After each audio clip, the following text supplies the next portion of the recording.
Hello friends. तो आज का हमारा टॉपिक है इंटेलिजेंस, बुद्धि। तो हम यहाँ पर बुद्धि के बारे में जानेंगे विस्तार से। तो देखिए, पहला, बुद्धि होती क्या है। तो पहली बात कि बुद्धि जो होती है एक मानसिक क्षमता है। बुद्धि क्या है? एक मानसिक क्षमता। बुद्धि एक मानसिक योग्यता अर्थात जो है एक मानसिक क्षमता है। अब बुद्धि से हम क्या क्या काम करते हैं, देखिए। बुद्धि पहली बात तो हमारी हेल्प करती है थिंकिंग में, मतलब कि सोचने में हमारी हेल्प करती है। तो थिंकिंग में हेल्प, ठीक है, थिंकिंग में हेल्प करती है, थिंकिंग में हेल्प, ठीक है, थिंकिंग में हेल्प करती है, सोचने में हमारी हेल्प करती है बुद्धि। दूसरी बात जो बुद्धि है वो क्या करती है कि इमेजिनेशन। इमेजिनेशन मतलब कि कल्पना करती है। बुद्धि अगर नहीं होगी किसी व्यक्ति में तो वो कल्पना नहीं कर पाएगा।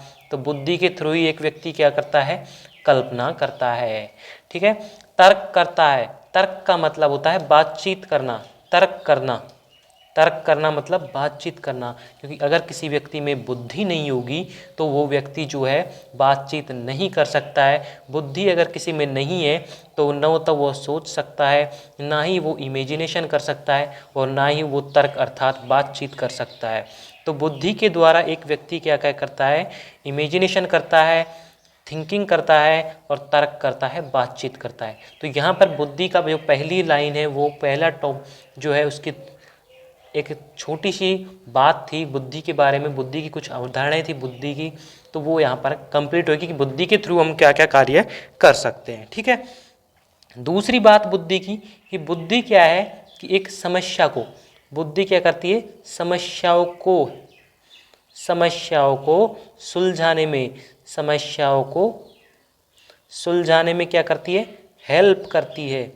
समस्याओं को सुलझाने में हेल्प करती है। समस्या जो भी आपके सामने आई उस समस्या का समाधान हम किसके थ्रू निकालेंगे? बुद्धि के थ्रू। अगर किसी व्यक्ति में बुद्धि नहीं होगी तो वो समस्या का हल नहीं कर पाएंगे, ठीक है। अगली बात कि बुद्धि कैसी होती है? Multi dimensional. कैसी होती है बुद्धि? Multi dimensional. मल्टी डायमेंशनल का मतलब होता है बहुआयामी, ठीक है। अब बहुआयामी कैसे होगी बुद्धि? अब देखिए, आप बुद्धि से ही जो है आप खाना खाते हैं। जब खाना खाते हैं तो हमारी बुद्धि कार्य करती है। उसमें भी हम किसी कार्य को करते हैं तो भी हम बुद्धि के कार्य करते हैं। जैसे कि हम कहीं जा रहे हैं तो हम उसकी एक प्लानिंग करते हैं उस कार्य की कि हमें यहाँ से इस तरह से इधर जाना है, फिर इधर से इधर जाना है। तो उसमें क्या कार्य करती है? बुद्धि कार्य करती है। तो बुद्धि ही जो है अलग अलग कार्यों में भाग लेती है, इसलिए बुद्धि कैसी होती है? बहुआयामी होती है, ठीक है। और बुद्धि कैसी होती है? कठिन योग्यताओं का एक सेट होती है। कठिन मतलब कॉम्प्लेक्स, कठिन योग्यताओं का एक सेट होती है, कठिन योग्यताओं का एक सेट होती है, ठीक है। तो बुद्धि के बारे में बात हो गई, ठीक है। बुद्धि कैसी होती है? बहुआयामी, मल्टी डायमेंशनल होती है, और कठिन योग्यताओं का एक सेट होती है, ठीक है। बुद्धि जो होती है वो कैसी होती है? परिवर्तनशील होती है।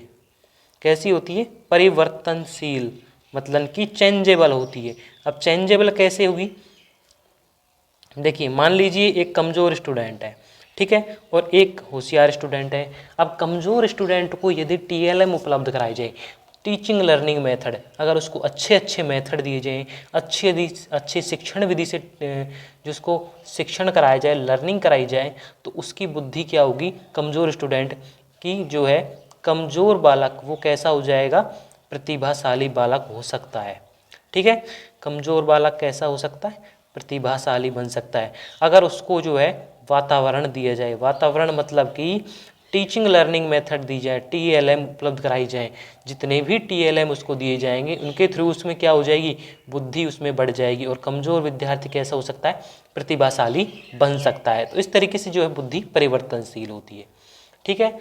अगले है, बुद्धि जो होती है वो अनुकूलन, अनुकूलन मतलब एडेप्टेशन स्थापित करने में हेल्प करती है। अनुकूलन स्थापित करने में हेल्प करती है।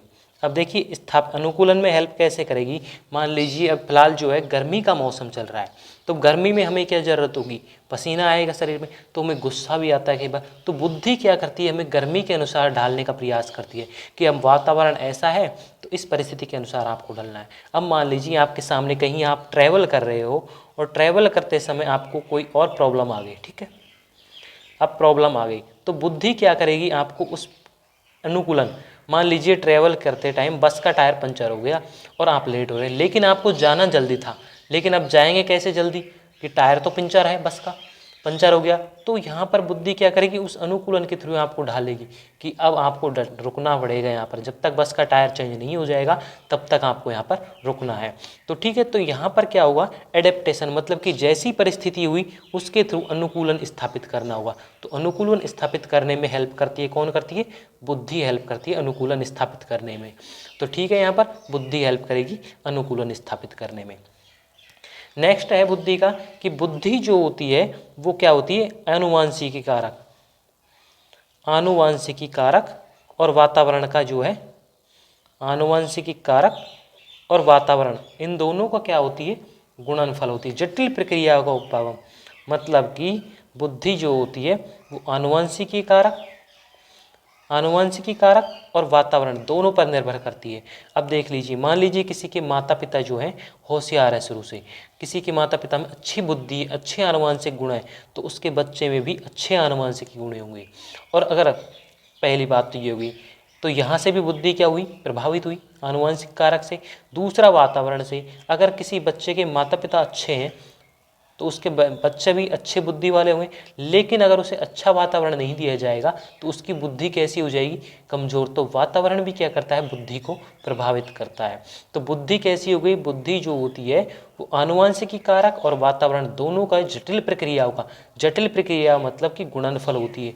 अगर आनुवंशिकी कारक या तो आनुवंशिक कारक से प्रभावित होगी या फिर वातावरण से बुद्धि जो है प्रभावित होती है। अब वातावरण में क्या हो गया, अगर उसको अच्छे TLM उपलब्ध नहीं कराए जाए, समाज अच्छा नहीं है, तो वहाँ से बुद्धि प्रभावित होगी। वातावरण में उस आसपास की जितने भी जो समाज के हैं लोग हैं, स्कूल में है TLM उपलब्ध नहीं कराएगी, तो वो सभी चीज़ें बुद्धि के अंतर्गत आती हैं, वातावरण के अंतर्गत आती है। तो यहाँ से क्या होती है, बुद्धि प्रभावित होती है। ठीक है, अब देखिए लास्ट टॉपिक बुद्धि के बारे में, बुद्धि की जो बातचीत थी उसके बारे में, कि बुद्धि जो होती है उसको जो है बुद्धि लब्धि, मतलब कि 1916 ईस्वी में जो है टर्मन साइंटिस्ट थे एक, तो इन साइंटिस्ट ने क्या किया कि बुद्धि को मापा, बुद्धि का एक संशोधित सूत्र दिया। इस सूत्र का नाम है बुद्धि लब्धि। बुद्धि लब्धि के नाम से जानते हैं इस सूत्र को। तो बुद्धि लब्धि का एक सूत्र दिया बुद्धि लब्धि को मापने का। तो ठीक है, बुद्धि लब्धि को कैसे मापेंगे, मानसिक आयु, बुद्धि लब्धि, बुद्धि लब्धि मतलब कि IQ, इंटेलिजेंस क्वांटिटी, मानसिक क्षमता, बुद्धि लब्धि बराबर मानसिक क्षमता बटे वास्तविक आयु, मानसिक आयु है, सॉरी, मानसिक आयु अपॉन वास्तविक आयु। मानसिक आयु मतलब कि mental as upon chronological age into 100। तो ये यहाँ पर बुद्धि का एक सूत्र दिया था, जो कि किसने दिया था, 1916 ईस्वी में टर्मन ने दिया था। तो यहाँ पर आपको याद रखना है कि पेपर में कभी भी आपसे पूछा जा सकता है कि बुद्धि लब्धि का सूत्र किसने दिया, टर्मन साइंटिस्ट ने। कब दिया, 1916 ईस्वी में। और इस सूत्र को जो कौन सा सूत्र है, तो बुद्धि लब्धि बराबर मानसिक आयु मेंटल एज अपॉन वास्तविक आयु क्रोनोलॉजिकल एज इनटू 100। तो यहाँ पर ये बुद्धि की सारी बातें जो है कंप्लीट हो चुकी हैं।